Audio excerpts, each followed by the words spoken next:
साथियों, DK Gupta classes में आपका स्वागत है। आज हम पढ़ेंगे प्रेजेंट परफेक्ट टेंस। जो प्रेजेंट का तीसरे नंबर का टेंस है उसको पढ़ेंगे, प्रेजेंट परफेक्ट टेंस। इससे पहले हम दो टेंसों को पढ़ चुके हैं प्रेजेंट के, सिंपल प्रेजेंट टेंस और कंटिन्यूअस। और उससे पहले हम सारे टेंसों की एक बेसिक स्ट्रक्चर है वो देख चुके हैं। इसको पढ़ने से पहले एक बार आप थोड़ा सा पिछला जो टेंस हम पढ़ चुके हैं उनको एक बार देखें, जिससे हमारा एक नींव है वो बनती चली जाए। तो इसके लिए आप पिछले वीडियो को एक बार देखें, फिर उससे थोड़ा समझ बढ़ेगी आपकी। और इसकी पहचान देखें प्रेजेंट परफेक्ट टेंस की। पहचान में ये वाक्य जो इन इस प्रकार के टेंस में आते हैं, ये वाक्य कार्य के पूरा हो जाने की सूचना देते हैं। किसकी सूचना देते हैं? कार्य के पूरा हो जाने की सूचना देते हैं। हिंदी वाक्यों के अंत में चुका है, चुकी है, चुके हैं, पूछा है, दिया है, देखा है, किया है, इस प्रकार के शब्द हैं वो आते हैं।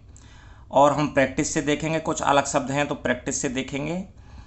और एडवर्ब जो वर्ब के साथ में जुड़ते हैं उनमें हम देखें, जो कोई ज़रूरी नहीं हर वाक्य में ये लगे ही, लेकिन अगर इस प्रकार के शब्द आ रहे हैं तो उनसे हम अंदाज़ ये लगा सकते हैं कि ये प्रेजेंट परफेक्ट टेंस का वाक्य है। ऑलरेडी, नेवर, जस्ट, यट, इस प्रकार के हम शब्दों को देखेंगे तो ये अंदाज़ लगाएंगे कि ये प्रेजेंट परफेक्ट टेंस का ही वाक्य है।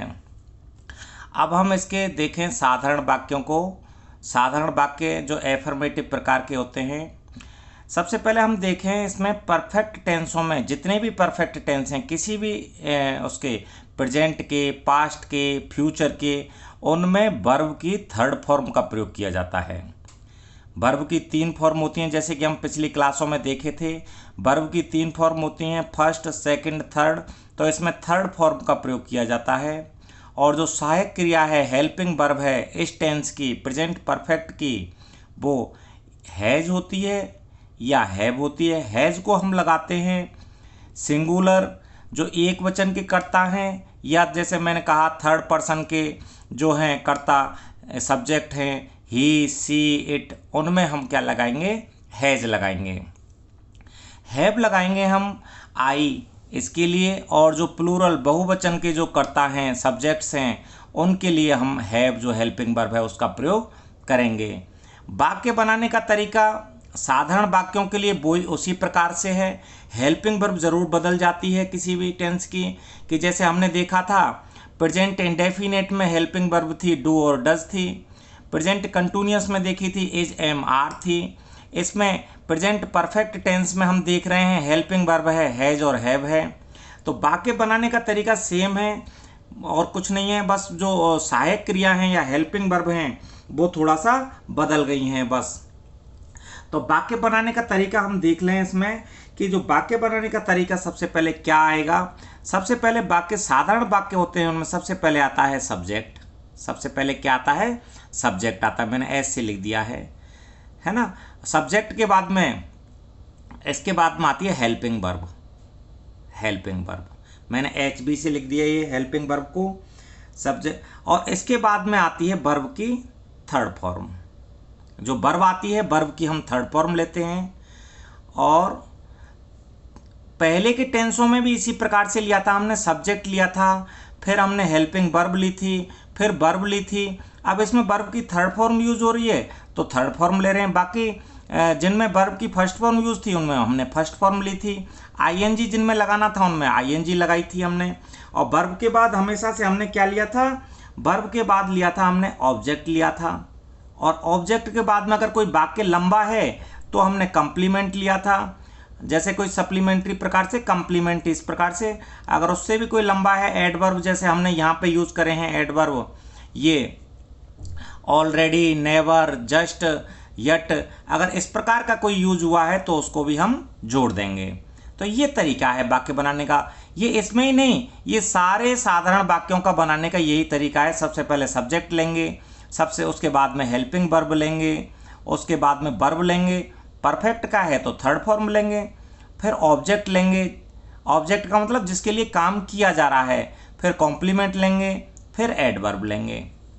देखते हैं, एक बार उदाहरणों से समझने की कोशिश करते हैं। जैसा कि साथियों मैं बार बार कह रहा हूँ, आपको प्रैक्टिस है वो करनी पड़ेगी, है ना। तो इस प्रैक्टिस करेंगे तो आपको थोड़ा सा जो ये फंडामेंटल्स हैं उसके और ज़्यादा क्लियर होंगे। पहला एग्जाम्पल हम लेके देखते हैं। हम यह चिड़ियाघर देख चुके हैं। सबसे पहले हम अंदाज लगाएंगे चुके हैं, इसका मतलब ये इस प्रकार का वाक्यांत हो रहा है, चुके हैं हिंदी वाक्यों से। तो ये जो टेंस है वो कौन सा टेंस हुआ है? प्रेजेंट परफेक्ट टेंस, अर्थात देख चुके हैं, परफेक्ट हो गया है, काम हो गया है, देख चुके हैं। तो इसका मतलब ये कौन सा टेंस हुआ है? परफेक्ट, प्रेजेंट परफेक्ट टेंस है। अब इसमें देखें हम, कर्ता क्या है? हम किसको हम देखना क्या है इसमें? ये क्रिया है। यह चिड़ियाघर क्या है? ये कर्म है, मतलब ऑब्जेक्ट है जिसके लिए काम किया जा रहा है। और चुके हैं ये पहचान बता रहा है कि हम प्रेजेंट परफेक्ट टेंस का वाक्य है वो देख रहे हैं। तो लिखते चलो सब्जेक्ट जैसे, तो वी, अब हम वी आया है तो इसमें हेल्पिंग वर्ब क्या आएगी? हैव आएगी, क्योंकि वी है वो प्लूरल या बहुवचन का शब्द है, तो इस करता है। तो अब इसके लिए हमने लिया है helping verb have, we have. अब देखो, देखने को बोलते हैं सी, देखने को क्या बोलते हैं? सी। अब इसकी फर्स्ट फॉर्म सी है, सेकंड फॉर्म इसकी है सॉ, और थर्ड फॉर्म है इसकी सीन। फर्स्ट फॉर्म ये है, सेकंड ये है, थर्ड ये है। मैं इसको जो फर्स्ट सेकंड थर्ड फॉर्म है मैं किसी लेसन में, किसी क्लास में मैं इनको लिख के दूंगा आपको, थोड़ा सा वो आपको ध्यान रखनी है, थोड़ा सा याद रखनी है वो। वी हैव, अब देखो इसमें क्या आएगा?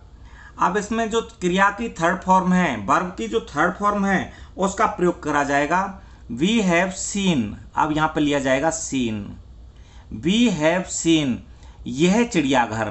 अब देखो ऑब्जेक्ट लेना है, हमने यहाँ तक ले लिया है, अब ऑब्जेक्ट लेना है। ऑब्जेक्ट है हमारा दिस। चिड़ियाघर को अंग्रेजी में क्या बोलते हैं? चिड़ियाघर को अंग्रेजी में बोलते हैं जू, और यहाँ पे हमने फुल स्टॉप लगा दिया। वी हैव सीन दिस जू। अगला वाक्य देखते हैं। न्यायाधीश अपना निर्णय सुना चुका है। न्यायाधीश, देखो ये क्या है? न्यायाधीश, इसमें है सब्जेक्ट, है ना, और सुनाना क्या है? ये है क्रिया, वर्ब है, ठीक है। और क्या क्या सुनाया है उसने? निर्णय, तो ये हो जाएगा इसका ऑब्जेक्ट हो जाएगा। और चुका है, इसका मतलब है ये हमारा प्रेजेंट परफेक्ट टेंस का वाक्य है। न्यायाधीश को अंग्रेजी में क्या बोलते हैं? जज, जज बोलते हैं। निर्णय को डिसीजन बोलते हैं, और डिसीजन बोलते हैं। और सुना चुका या दे चुका, इस प्रकार से हम इसकी वो करेंगे वाक्य रचना कि सुना चुका है या दे चुका है। तो इसको लेते हैं, सब्जेक्ट लेते हैं सबसे पहले न्यायाधीश। न्यायाधीश को क्या बोलेंगे अंग्रेजी में? क्योंकि देखो ये आर्टिकल का प्रयोग इसमें करना पड़ेगा, दी जज, क्योंकि किसी भी उसमें कोर्ट में जज है वो प्रधान न्यायाधीश है, वो एक ही होता है, दी जज, JUDGE, दी जज, ठीक है। ये हो गया, इसका सब्जेक्ट हो गया है। अब हमें लेना है, क्या लेना है? हेल्पिंग वर्ब लेनी है। न्यायाधीश है वो एक ही है, न्यायाधीश एक ही है, तो इसलिए हैज, दी जज हैज। अब देखो सुना चुका है या दे चुका है, ठीक है, तो इसका हम लेंगे गिव, फर्स्ट फॉर्म हो गई, give, give, given, third form आती है इसकी गिवन, ठीक है। तो इसका हम लेंगे द जज हैज गिवन, द जज हैज गिवन, अपना निर्णय, मतलब द जज है, इसको हमने ही के रूप में लिया कि ही हैज गिवन, तो हिज जज, his decision, his decision, his decision. Decision की स्पेलिंग क्या होगी? DECISION, DECISION। तो इसका क्या हुआ अंग्रेजी में ट्रांसलेशन क्या हुआ? न्यायाधीश अपना निर्णय सुना चुका है, द जज हैज गिवन हिज डिसीजन। ये हो गया, इसमें ऑब्जेक्ट हो गया, गिवन हो गया, वर्ब की थर्ड फॉर्म हो गई, हैज इसमें हेल्पिंग वर्ब है, और ये इसमें सब्जेक्ट है। अब इसके दूसरे प्रकार के वाक्यों को हम देखते हैं। वाक्यों की रचना साथियों ध्यान रखना, वाक्यों की रचना उसी प्रकार से जैसे हमने सारे टेंसों में करी है, कोई भी अंतर नहीं है। केवल हेल्पिंग वर्ब जिस टेंस की है उस टेंस को हम उस टेंस की हेल्पिंग वर्ब को लगाते जाएंगे। बाकी सब्जेक्ट, हेल्पिंग वर्ब, ये सब कुछ पहले जैसा ही है। जैसे नकारात्मक वाक्यों में मैं इसकी वाक्य रचना करूं, सबसे पहले आएगा इसमें सब्जेक्ट आएगा, फिर हेल्पिंग वर्ब आएगी। हेल्पिंग वर्ब के बाद में नकारात्मक वाक्य हैं तो इसमें आएगा हमारा नोट आएगा। वर्ब की इसमें परफेक्ट टेंस है तो वर्ब की थर्ड फॉर्म आएगी, और वर्ब की थर्ड फॉर्म आने के बाद हमारा ऑब्जेक्ट आएगा। अगर कोई वाक्य लंबा है तो कंप्लीमेंट आ जाएगा, और एडवर्ब अगर कोई और भी लंबा है तो एडवर्ब इसमें आ जाएगा। अब देखो यहाँ से हम थोड़ा सा यूँ देखें, वाक्य रचना कहीं हमको रटनी तो नहीं पड़ रही है। तो यहाँ देखें हम, सब्जेक्ट है, हेल्पिंग वर्ब है, हेल्पिंग वर्ब के बाद हमने नोट लगाया है, बाकी वाक्य रचना एज इट इज ऐसी की ऐसी है। आप देखो इसमें नकारात्मक वालों में ये सारे टेंसों में इसी प्रकार से हेल्पिंग वर्ब जिसकी भी आए उसकी हेल्पिंग वर्ब आपको रख देनी है। बाकी वाक्य रचना नकारात्मक की सारों की यही है। और साधारण वाक्यों की जो वाक्य रचना है ये रटनी नहीं है, बिल्कुल भी नहीं रटनी है आपको। अब मैं इसका पहला उदाहरण लेके देखता हूँ। एग्जाम्पल हम लेते हैं, मैंने अपना समय बर्बाद नहीं किया है। इसमें है मैंने अपना समय बर्बाद नहीं किया है। अब मैंने को ये क्या हो गया, इसमें सब्जेक्ट हो गया है। बर्बाद करना क्या हो गई, क्रिया हो गई। बर्बाद करना क्या हो गई, क्रिया हो गई इसमें। और ऑब्जेक्ट देखें हम, इसमें ऑब्जेक्ट देखें किसको बर्बाद नहीं किया है, अपने समय को बर्बाद नहीं किया है। किया है ये इस प्रकार से बता रहा है कि ये प्रेजेंट परफेक्ट टेंस का वाक्य है, मतलब जस्ट अभी का वाक्य है, अभी खत्म हुआ है, बस जस्ट अभी खत्म हुआ है, तो ये बता रहा है हमें प्रेजेंट परफेक्ट का वाक्य है ये। अब इसकी देखें हम ट्रांसलेशन देखें, मैंने को बोलेंगे आई, और जैसे कि साथियों मैंने पहले कहा था आई के साथ जो हेल्पिंग वर्ब है वो आएगी हैव, आई हैव। अब देखो आई हैव हमने यहां तक ले लिया। अब नेगेटिव का वाक्य है नॉट, आई हैव नॉट। अब देखो, अब इसमें वर्ब की हमको लेनी है थर्ड फॉर्म लेनी है। बर्बाद करने को बोलते हैं वेस्ट, बर्बाद करने को क्या बोलते हैं, वेस्ट बोलते हैं। मैं यहां लिखता हूं वेस्ट, और इसकी फर्स्ट फॉर्म ये है, सेकंड फॉर्म हो जाती है वेस्टेड, और थर्ड फॉर्म ये हो जाती है वेस्टेड। थर्ड फॉर्म भी क्या हो जाती है, वेस्टेड हो जाती है। तो मैं इसको यहां पर लिखूंगा, मैंने अपना समय बर्बाद नहीं किया है। आई हैव नॉट, वर्ब की थर्ड फॉर्म मेरे को लेनी है, यहां से उठा के मैं इसको लूंगा wasted. I have not wasted, मैंने यहां तक ले लिया है। अब आ जाता है ऑब्जेक्ट, मतलब मैंने अपना समय, अपना समय मतलब मैंने अपना समय, तो माई टाइम, ये ऑब्जेक्ट हो गया। I have not wasted my time, ये इसका इंग्लिश में ट्रांसलेशन हो गया है। अगला उदाहरण लेके देखते हैं। एग्जाम्पल, दर्जी ने वस्त्र नहीं सिले हैं। दर्जी ने वस्त्र नहीं सिले हैं। दर्जी ये क्या हो गया, हमारा सब्जेक्ट हो गया। वस्त्र ये क्या हो गया है, ऑब्जेक्ट हो गया है हमारा। नहीं के लिए नोट का हम पढ़ ही रहे हैं। सिलना ये क्या हो गया है, वर्ब, ये क्या है, वर्ब है। अब देखो सिले हैं, हम इस प्रकार से नहीं बोल रहे दर्जी वस्त्र नहीं सिलता है या दर्जी वस्त्र नहीं सिल रहा है, ऐसे नहीं बोल रहे हैं। हमने बोला है वाक्य दर्जी ने वस्त्र नहीं सिले हैं, मतलब जस्ट अभी नहीं सिले हैं, इस प्रकार से है ये। अब इसका लेते हैं दर्जी, इसको बोलेंगे इंग्लिश में, दर्जी को बोलते हैं टेलर। तो द टेलर। अब देखो द टेलर, इसको हम ही करके भी बोल सकते हैं कि उसने वस्त्र नहीं सिले हैं, है ना। तो द टेलर कोई भी नाम है या कोई भी ही सी डिड दे इट है, थर्ड पर्सन का करता है तो उसके साथ हमारी हेल्पिंग वर्ब आती है has. The tailor has not, यहां तक हम आ गए। सब्जेक्ट ले लिया हमने, हेल्पिंग वर्ब ले ली, नॉट ले ली। अब सिलने को हम क्या बोलते हैं, सिलने को इसमें आएगा जो उसकी थर्ड फॉर्म है उसकी सीव की, वो है sewn. The tailor has not sewn. अब वस्त्र, वस्त्र को बोलेंगे क्लॉथ, वस्त्र को क्या बोलेंगे?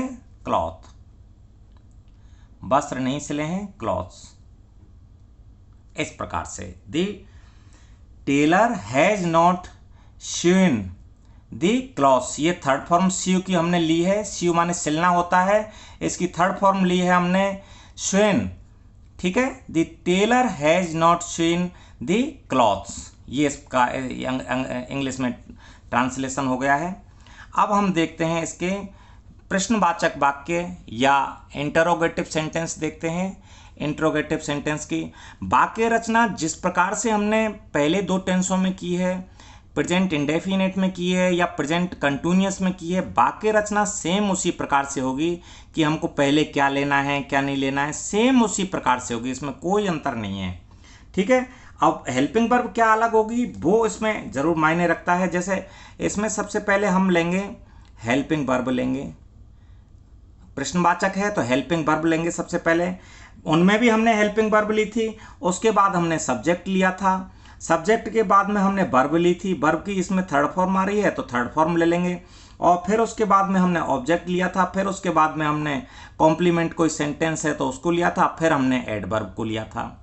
अगर कोई WH वाला वर्ड है, WH का मतलब जो शब्द हमने पहले टेंसों में देखे हैं, वाई, वेन, वोज, इस प्रकार के जो शब्द हैं, तो उनमें हेल्पिंग वर्ब से पहले हम WH वर्ड है वो लगा देंगे, बाकी संरचना में WH वर्ड वो लगा देंगे और कुछ भी चेंज इसमें नहीं है, ऐसे की ऐसे इसको रख देंगे। ये कोई रटने की चीज़ नहीं है ज़्यादा, इनको पहले एक हम किसी भी टेंस में इसी प्रकार से व्यवस्था है वो करेंगे। एग्जाम्पल से समझने की कोशिश करते हैं। क्या आपने एक म्यूजियम देखा है? जैसे साथियों ध्यान रखना, क्या से वाक्य शुरू हो रहा है तो इसका मतलब ये हेल्पिंग वर्ब से वाक्य शुरू हो रहा है, और क्या, क्यों, कैसे अगर बीच में आ रहे हैं ये तो इसका मतलब है ये WH वर्ड वाला वाक्य है। WH वर्ड मतलब वाट, वेन, वाई, इस प्रकार का वाक्य है। एक बार देखते हैं, क्या आपने एक म्यूजियम देखा है?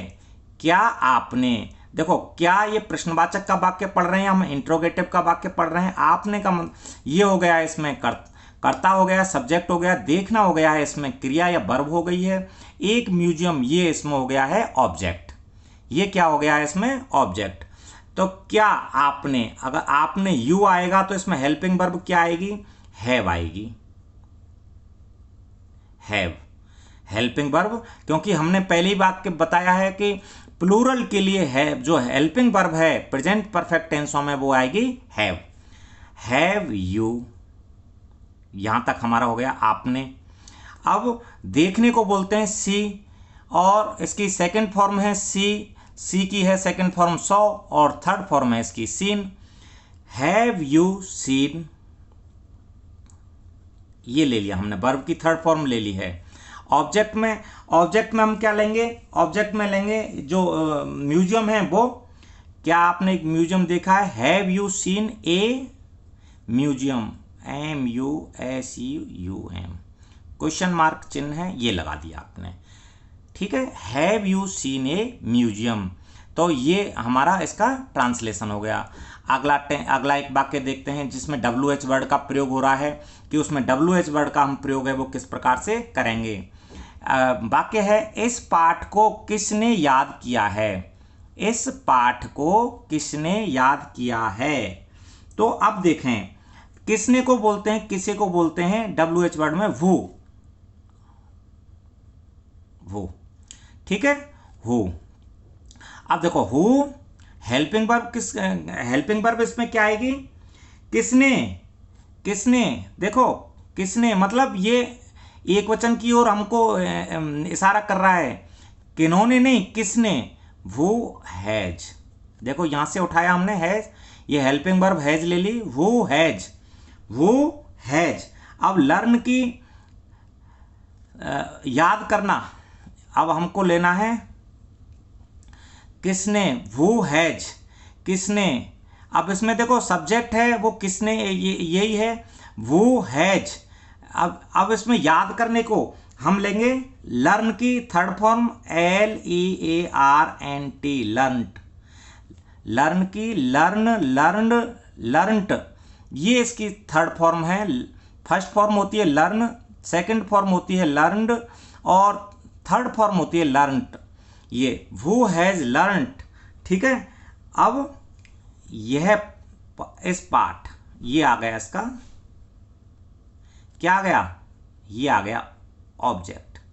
Who has learned this lesson, who has learned this lesson. WH word हमने ले लिया है, हेल्पिंग वर्ब ले लिया है, वर्ब की थर्ड फॉर्म हमने ले ली है, ऑब्जेक्ट ले लिया है, क्वेश्चन मार्क का चिन्ह लगा दिया है, ठीक है। अब हम चौथे प्रकार का वाक्य देखते हैं। चौथे प्रकार के वाक्यों की संरचना हम कैसे करते हैं। वाक्य रचना, ये याद रखना, मैं बार बार बता रहा हूँ, वाक्य रचना नकारात्मक इंटरोगेटिव जो हमने पहले दो टेंसों में करी है उसी प्रकार से इसमें करनी है, कोई अंतर नहीं है। सबसे पहले हमने हेल्पिंग वर्ब ले लेनी है। आप पिछले टेंस से एक बार देखना कि हमने उसमें कोई चेंज तो नहीं किया है।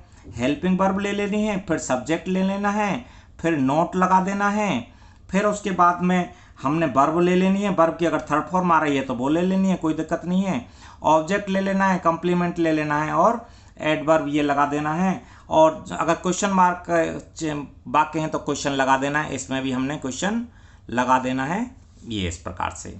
अगर WH वाले हैं तो WH में WH हम पहले रख देंगे। WH का मतलब है वाई, व्हेन, हाउ, इससे शुरू होने वाले वाक्य हैं। WH का है तो WH हमने पहले रख दिया है। Helping verb, subject, note, verb की थर्ड फॉर्म, ऑब्जेक्ट, कंप्लीमेंट, अगर एडवर्ब वगैरह ये हैं तो ये कोई ज़रूरी नहीं कि हर टेंस में ये आए कंप्लीमेंट और ये आए, ऐसा कोई ज़रूरी नहीं है। अगर किसी में आते हैं तो रख देंगे, नहीं आते हैं तो नहीं लगाएंगे, कोई दिक्कत नहीं है। अब देखते हैं एग्जाम्पल इसका। एग्जाम्पल इसका लिया है, क्या आपने एक महासागर नहीं देखा है। क्या आपने, सबसे पहले हम अंदाज लगाएंगे देखा है, हुआ है, इस प्रकार के जो टेंस हैं वो परफेक्ट टेंसों की निशानी हैं। क्या आपने एक महासागर नहीं देखा है, तो आपने इसके लिए यू आएगा। तो सबसे पहले क्या अगर पहले आई है तो इसका मतलब हेल्पिंग वर्ब से शुरू होने वाला वाक्य है। क्या, तो इसके लिए लगाएंगे हम हैव। आपने यू, सब्जेक्ट ले लिया, नॉट, वर्ब की थर्ड फॉर्म, देखने को हमने बोला था सी, तो हम थर्ड फॉर्म लेंगे सी, सॉ, सीन, तो सीन लेंगे, हम इसकी थर्ड फॉर्म लेंगे। हैव यू नॉट सीन, अब हमने वर्ब की थर्ड फॉर्म यहाँ तक ले लिया है। अब ऑब्जेक्ट क्या है, एक महासागर। एक महासागर को बोलते हैं ओशियन, ओ से शुरू हो रहा है इसलिए एक हम एन लगाएंगे इनमें, ओशियन, क्योंकि जब वॉवल से शुरू होता है तो हम एन का प्रयोग करते हैं। AEIOU से शुरू होता है तो उसमें हम वो लगाते हैं, एन लगाते हैं, ठीक है। इसका ट्रांसलेशन क्या हुआ, have you not seen an ocean. दूसरा एग्जाम्पल देखते हैं जिसमें WH वर्ड का प्रयोग है वो किया है। अब देखो, किसकी बहन को इनाम प्राप्त नहीं हुआ है। किसकी बहन को इनाम प्राप्त नहीं हुआ है, तो इसमें WH वर्ड का प्रयोग होगा। और किसकी या किसका ये बोलते हैं वूज, वूज, वूज, ठीक है, वूज। अब देखो इसका, किसकी बहन को इनाम प्राप्त नहीं हुआ है, तो वूज सिस्टर, वूज